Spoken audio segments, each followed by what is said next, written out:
하나님의 동산에서라는 제목으로 함께 말씀을 나누겠습니다.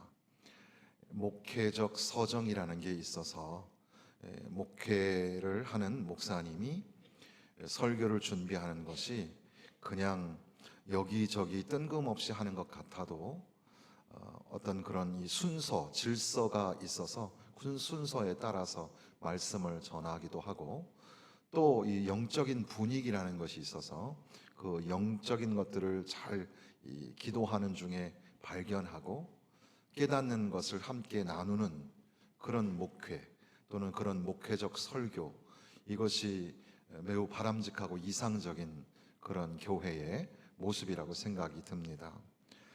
그러다 보니까 보통 이 창세기의 전반부, 창세기는 전반부에는 네 가지, 창조와 타락과 노아의 홍수와 바벨탑 이야기가 나옵니다. 그리고 창세기 후반부에는 족장, 아브라함과 이삭과 야곱과 요셉의 이야기가 나오죠.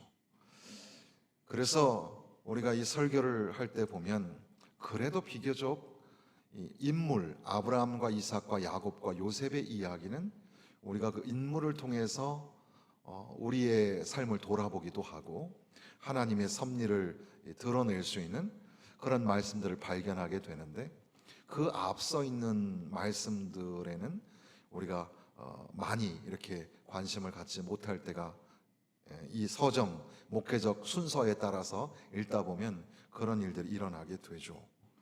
특별히 지금 우리가 읽게 되는 가장 앞부분의 말씀, 1장과 2장 사이의 천지창조의 이야기는 마치 하나님께서 이 아름다운 그 물감으로 세상을 그려내시는 것처럼 한 폭의 아주 아름다운 그림이었다면, 드디어 이제 인간이 사명을 받고 에덴 동산에서 그 사명을 완수하지 못하고 쫓겨나게 되는 특별하고 소중한 가장 첫 번째 이야기, 그 이야기가 이제 시작이 되는데, 이 이야기를 이렇게 우리가 자주 나누지 못하는, 잘 알면서도 자주 묵상하지 못하는 그런 우리가 오류가 우리 가운데 있죠. 최근에 오늘날 우리의 그 정체성이 뭘까? 인간이 누구냐? 그래서 하버드대 다니는 학생들에게 젠더가 몇 개라고 생각하느냐 물으니까 뭐 20 몇 개, 그러니까 젠더가 성이란 뜻이거든요. 성이 몇 개냐?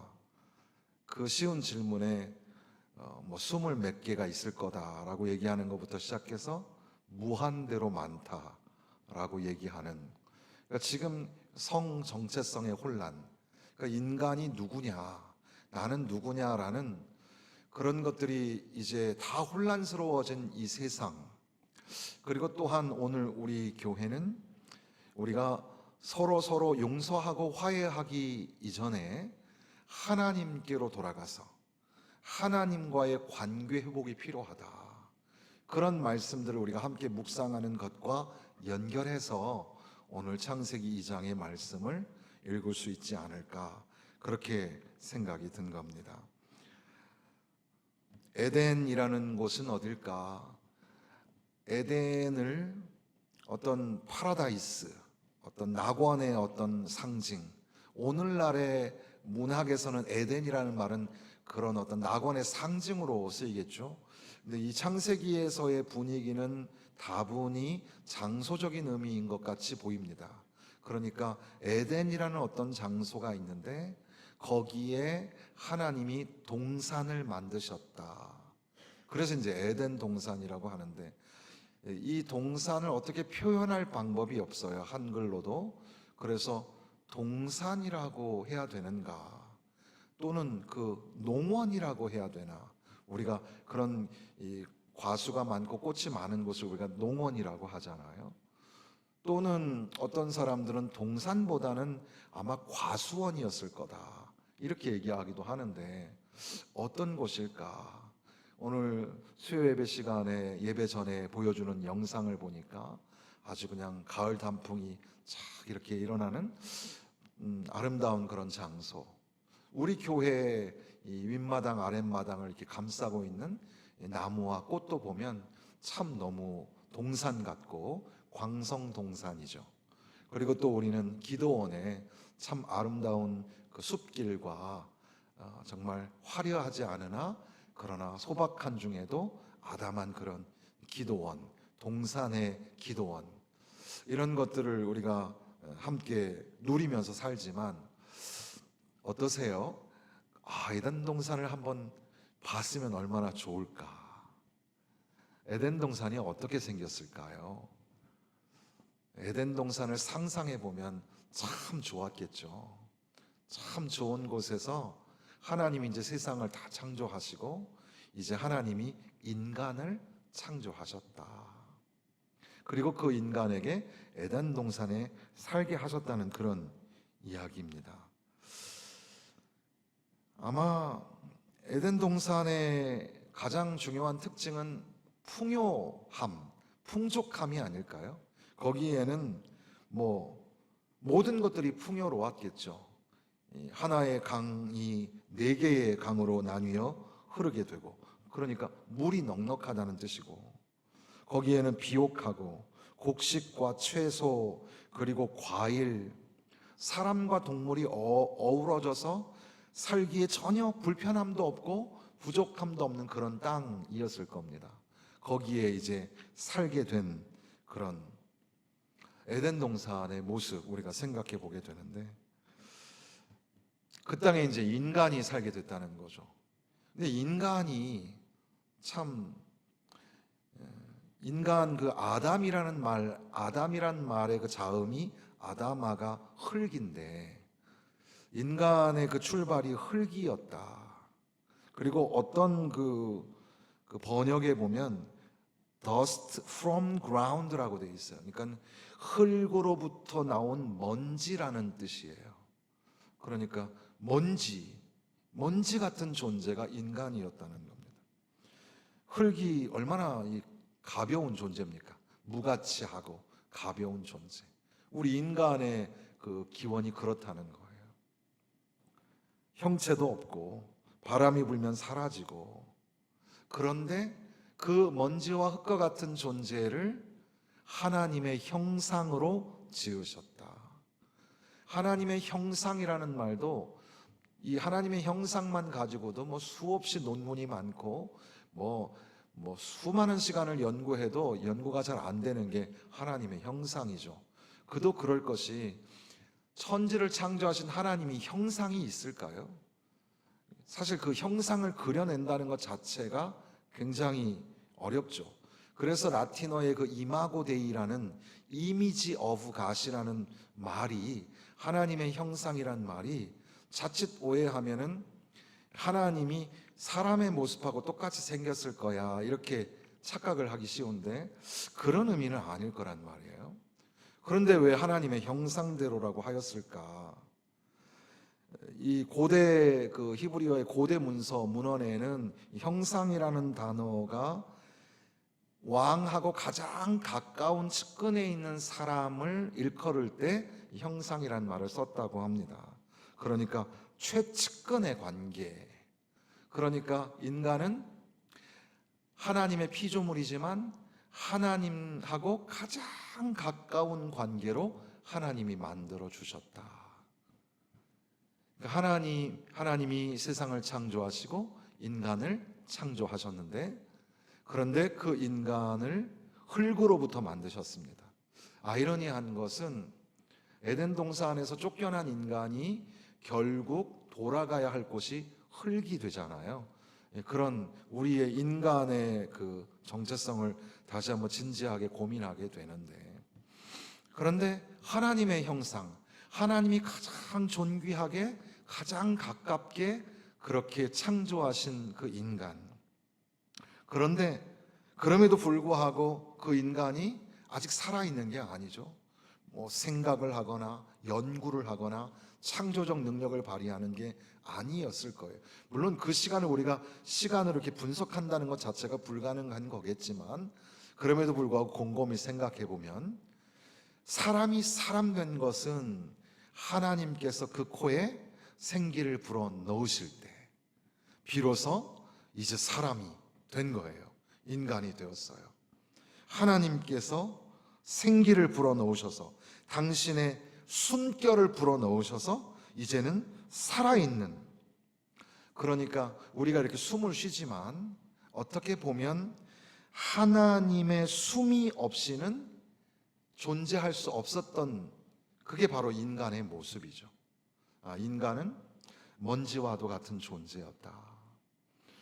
그런데 하나님이 하나님의 형상대로 지으셨고 그 코에 하나님의 숨결을, 그 생기를 불어넣으심으로 사람이 되었다.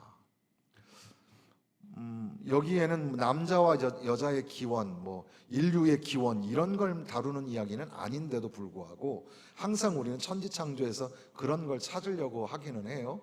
매튜 헨리 같은 그 주석가는 하나님께서 왜 여자를 남자의 갈빗대에서 취하여서 만들었을까?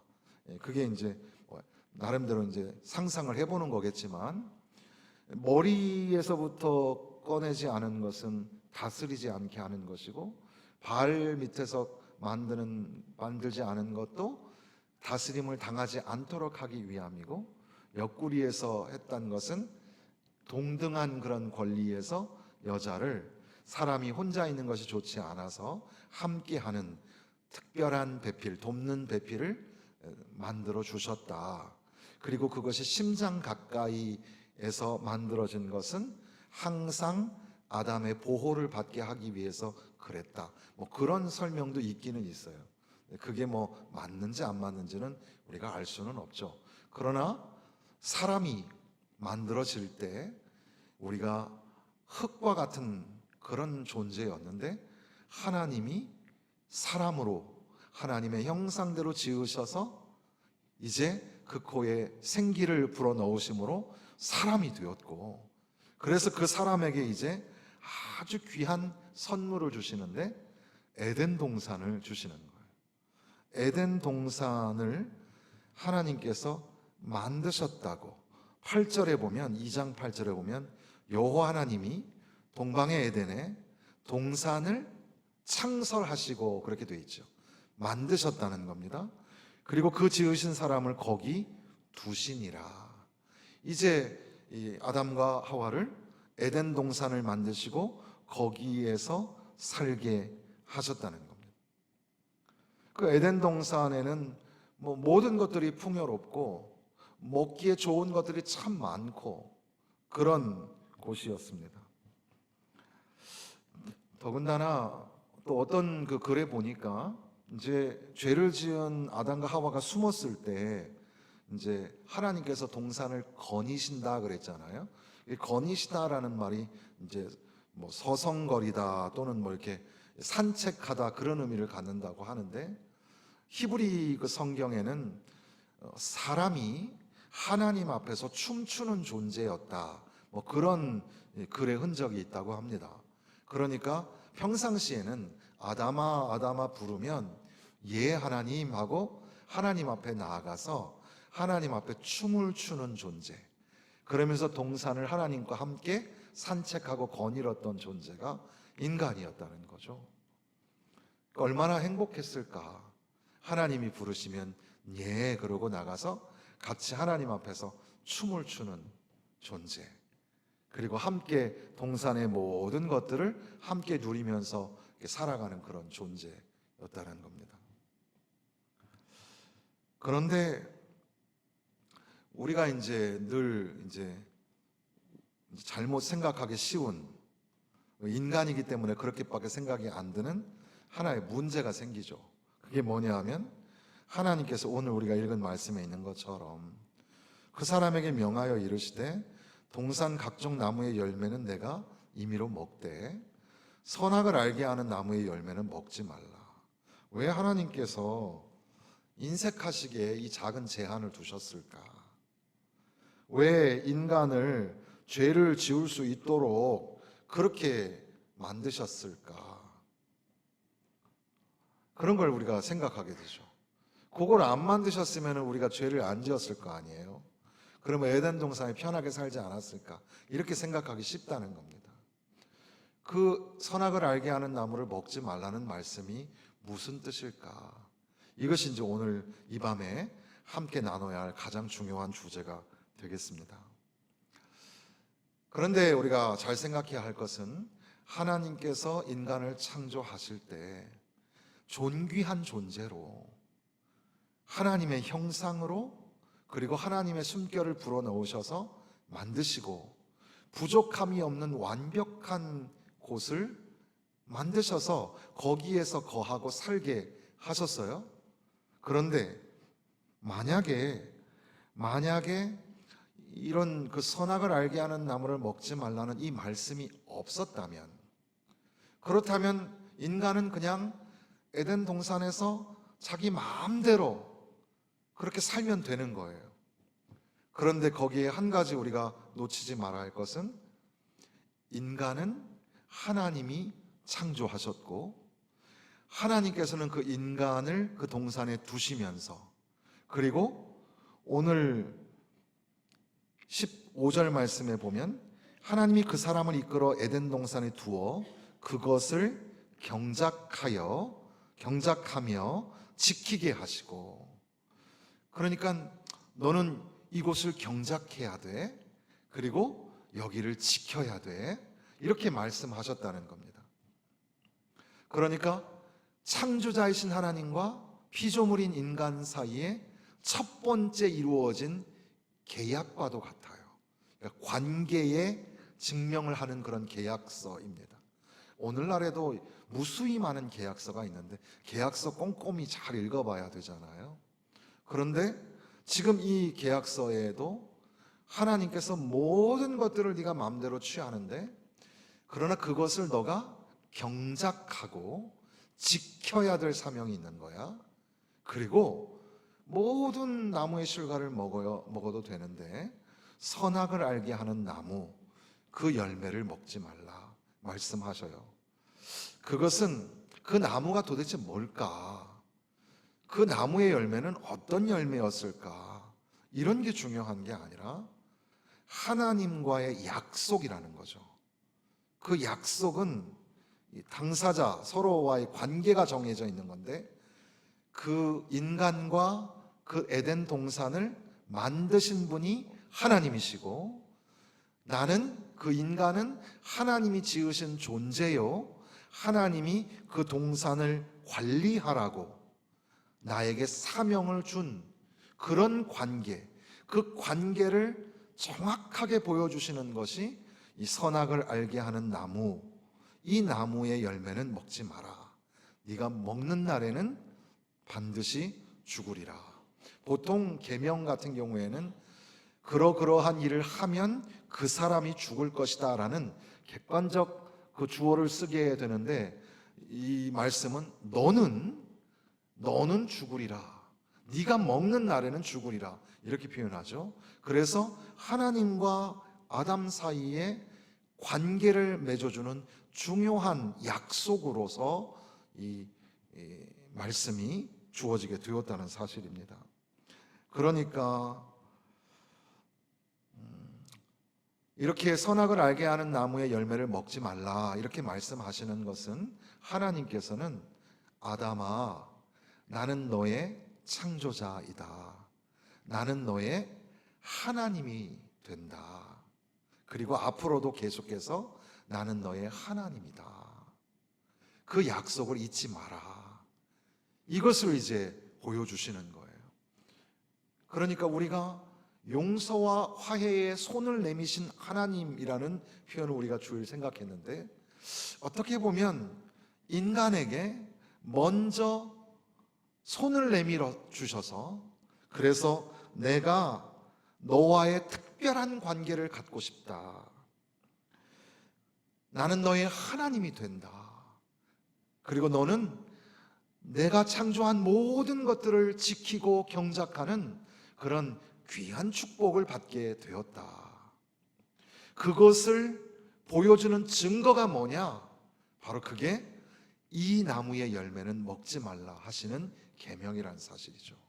그러니까 이것은 금지 사항 또는 금기 사항, 명령, 이런 분위기가 아니라 약속을 하고 있는 그 약속의 당사자의 관계를 보여주는 아주 중요한 이야기라는 겁니다. 그러니까 우리는 그냥 갑자기 우연으로 이 땅에 태어난 게 아니고 하나님이 존귀하게 우리를 지으셔서 좋은 에덴 동산에 두시고 경작하고 지키게 하시는 사명을 주셨다는 겁니다. 그래서 제가 또 존경하고 또 그분의 책을 많이 읽는 신학자 중에 한 사람이 그 월터 브루그만이라는 신학자가 있는데, 그 신학자는 지금 이 2장 우리가 읽고 있는 이 본문에 세 가지 단어가 우리가 생각하게 되는데, 첫 번째는 소명이라는 단어래요. 소명. 그러니까 인간은 모든 동산을 보살피고 보호할 책임을 진다. 옛날 성경에는 다스리며 지키다라는 말이었는데 그게 조금 오해의 요지가 있다. 그래서 요즘 성경에는 경작하며 지키다라는 말로 번역을 바꿨어요. 그게 조금 더 원문에 가깝다는 건데, 그건 뭐냐 하면 정원직이나 관리인 또는 목자와 같은 그런 입장에서 하나님이 인간의 삶이 시작할 때부터 이제 모든 피조물들을 그 인간에게 위임하셔서 잘 관리하고 잘 보호할 수 있도록 우리에게 소명을 주셨다는 겁니다. 지금 그렇게 리비아에 일어난 그 대홍수, 그래서 막 이제 수천 명, 수만 명이 죽고, 그러니까 성난 군중이 정부는 무엇을 했는가 그러면서 막 시위도 하고 참담한 상황이 전 세계적으로 막 일어나면서, 또 가깝게는 그 오염수를 방류하는 것이 옳으냐, 이게 윤리 도덕적인 문제에서부터 이 외교에 이르기까지 아주 복잡한 문제로 우리 마음이 시끄럽잖아요. 근데 그런 걸 가만히 생각해 보면 인간이 이 자연을, 우리에게 주신 이 자연을 잘 보호해야 되는데, 잘 지켜야 되는데 그러지 못하고 있는 우리의 모습이 참 안타깝게 다가오게 되는 겁니다. 어쨌든 창조, 바로 그때에 하나님이 우리에게 주신, 인간에게 주신 것은 소명이었다. 두 번째 단어는 허용이라는 단어랍니다. 그 단어는 하나님이 모든 것을 허용하신다. 바울 사도가 고린도전서의 6장과 10장에서 그 음식에 관한 이야기를 하는데, 그것을 하나님의 창조물이 선하다는 것을 인용해요. 시편의 말씀과 함께. 그러니까 하나님이 주신 모든 음식은 선하고, 그 음식을 우리가 받을 때 우리는 모두 감사하면서 먹어야 된다. 추석 물가가 많이 비싸다고 해요.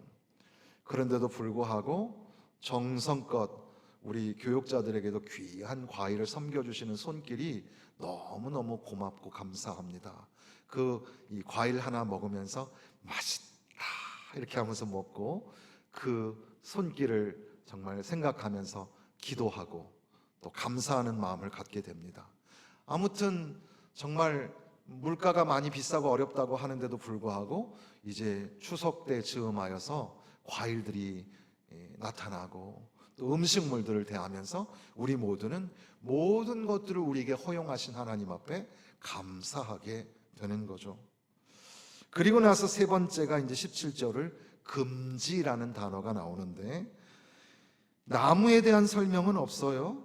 그리고 이 이야기는 나무의 정체에 대해서 언급하는 게 아니고, 중요한 것은 금지하는 사실, 명령하는 자가 권위로 명령하고 그 명령을 받는 사람은 거기에 순종을 하면 돼요. 명령의 권위와 그 명령을 받는 사람의 순종, 이것만 여기 등장을 하는 거죠. 그래서 이 소명과 허용과 금지 세 가지가 여기 이 본문에 나타나는데, 이 창세기 2장의 이야기를 잘 이해하려면 이 세 가지를 다 이해해야 하는데도 불구하고 소명의 이야기나 명령 이전에 그 허용에 담겨 있는 선물을 우리가 충분히 이해하지 못한 채 금지에만 강조되어서 하나님은 금지하시는 분, 하나님은 금지의 명령을 하시는 분만 오늘날 부각돼서 이해하고 있다는 거죠. 이 세 가지를 다 같이 이해해야 한다, 그런 의미입니다. 그러니까 이런 말씀을 가지고 다시 한번 생각해 보면, 앞서 드렸던 이야기와 연결해서 보면, 하나님이 흙으로 우리를 창조하셨는데 하나님의 형상대로 존귀하게 우리를 창조하시고 그 코에 숨결을 불어넣으셔서 그래서 이제 우리가 사람이 되었습니다. 그리고 우리는 혼자 독처하지 않도록 돕는 배필로 나와 너, 아담과 하와로 지으심을 받고 아름답고 모든 것이 풍족한 에덴 동산에 거닐도록, 어떻게 보면 하나님 앞에서 춤을 추며 살았던 존재, 그런 아담과 하와에게 모든 자연 만물, 모든 피조물들을 경작하고 지켜라 라는 소명도 주셨고, 여기에서 나는 모든 음식을 마음껏 먹어라 하신 그 하나님의 풍성하신 선물, 그런데 그런 가운데에 이제 하나님께서 금지하는 말씀을 하신단 말이에요. 이 말씀을 왜 했을까? 인간을 넘어뜨리려고? 인간을 힘들게 하려고? 앞뒤가 안 맞죠, 그렇게 따지면. 지금까지 쭉 제가 차근차근 설명하는 이유가 뭐냐면, 그러한 모든 맥락으로 봤을 때 인간을 넘어뜨리거나 인간을 힘들게 하려고 금지사항을 넣은 게 아니라, 오히려 이 선악을 알게 하는 나무의 열매를 먹지 말라, 네가 먹는 날에는 정령 죽으리라, 이것이 하나의 인간과 하나님 사이에 특별한 약속이 되어서 너는 꼭 나와의 관계 속에서 사는 거야. 나는 너의 하나님이야. 내가 명령하는 이 말씀을 순종할 때 너는 내 백성이 되는 거야. 이렇게 말씀하시는 거죠.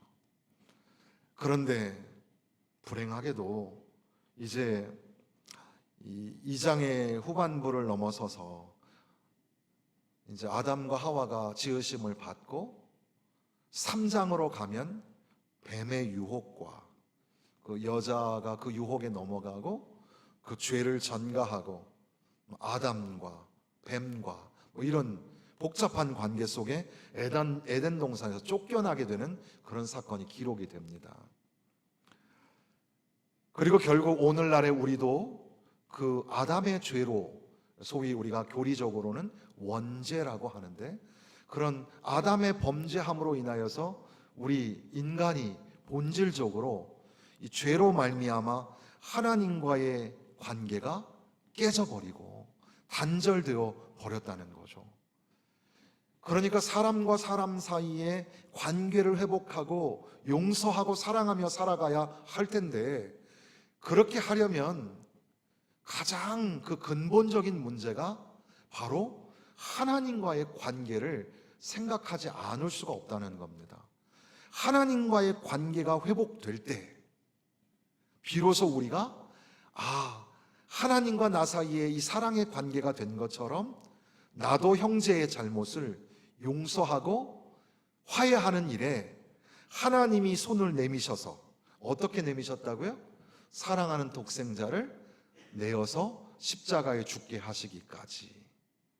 지금 오늘 총회를 지금 열고 있는데, 총회에서 지금 신학부에서 능동적 순종과 수동적 순종, 이게 지금 또 하나 말썽이 돼가지고 계속 지금 논쟁을 하고 있던데, 저도 그런 어려운 건 잘 모르고, 그러나 하나님이 먼저 용서의 손을 내미셔서 사랑하는 아들을 내어 십자가에 죽게 하시기까지, 그렇게 죄로 말미암아 회복이 불가능한 인간에게 용서와 화해의 손을 내미신 것처럼, 이제 하나님과의 관계를 회복할 때 형제와 자매를 용서하고 사랑하는 관계로 부모와 자식, 또 부부, 형제, 이웃과 타인을 향한 그런 사랑의 관계를 회복하게 되겠죠. 그러니까 그런 관계를 생각하면서 우리는 거슬러 에덴 동산으로 다시 올라가게 되는 겁니다. 그곳에서 하나님께서 약속하신 것은 우리를 골탕 먹이시려고, 우리를 어렵게 하시려고 금기사항을 주신 것이 아니라 너와 나의 관계는 특별한 관계다. 나는 너의 하나님이 되고 싶다. 그래서 우리에게 손을 내밀어 주신 그 약속, 이것을 학자들은 커버넌트, 언약이라고 하는데, 이 약속이 바로 이 선악을 알게 하는 나무의 열매를 먹지 말라 하시는 말씀이었다는 겁니다.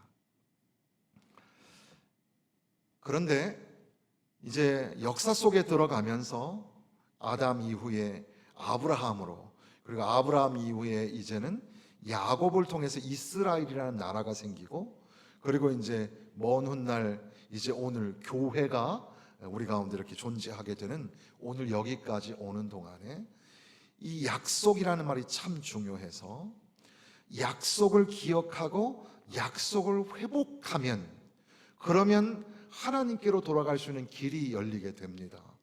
그래서 성경은 계속해서 선지자들을 통하여, 율법을 통하여, 말씀을 통하여 네가 이 계명을 지키고 이 계명의 말씀을 청종하고 돌이키면, 그러면 내가 너에게 복을 줄 것이다. 마치 에덴 동산에서 풍성하게 누렸던 것처럼 그런 복을 줄 것이다. 그런데 너희가 그 말씀을 지키지 않으면 너희에게 저주가 임하게 될 것이다. 그러니까 그 약속을 기억하고 약속을 회복하고 다시 약속을 지켜라. 이것을 이제 조금 어려운 말로 갱신이라고 해요. 약속의 갱신. 그러니까 에덴 동산의 이야기는 거기서 끝나는 게 아니라 오늘 우리의 삶에서 계속해서 기억되어져야 할 약속의 갱신, 언약의 갱신으로 연결되어지는 거죠. 그러니까 따지고 보면 성경, 구약 성경의 모든 이야기는 하나님의 말씀으로 돌아가라. 하나님이 약속하시지 않았냐? 네가 이 말씀을 잘 듣고 청종하고 좌로나 우로나 치우치지 아니하면 내 가는 길이 평탄하고 내 하는 일이 형통할 것이다. 약속하여 주시는 겁니다. 그런데 인간이 불순종하죠. 그 약속을 지키지 않는 겁니다.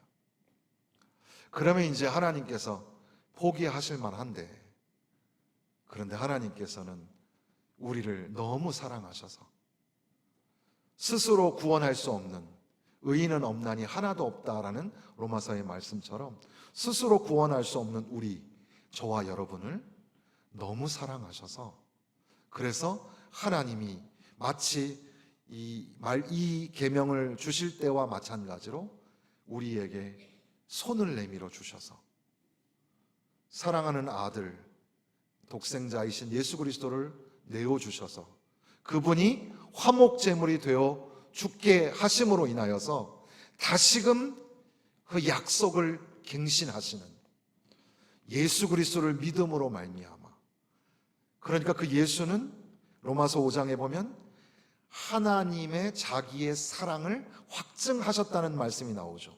하나님이 너무너무 사랑하셔서 우리에게 독생자를 내어 죽게 하신 그 사건을 통하여 다시금 우리에게 약속을 기억하게 하시고, 그래서 우리는 구약, 신약 이렇게 부르기도 합니다. 그러니까 그 약속의 갱신을 통하여 하나님께로 돌아갈 수 있도록, 하나님과의 관계가 회복될 수 있도록 우리에게 길을 열어주셨다는 겁니다. 그러니까 예수는 길이요, 진리요, 생명이죠. 그러니까 예수님을 생각할 때마다 하나님의 손 내밀어 주심, 하나님의 우리를 향하신 사랑의 약속, 이것을 기억하게 되는 겁니다.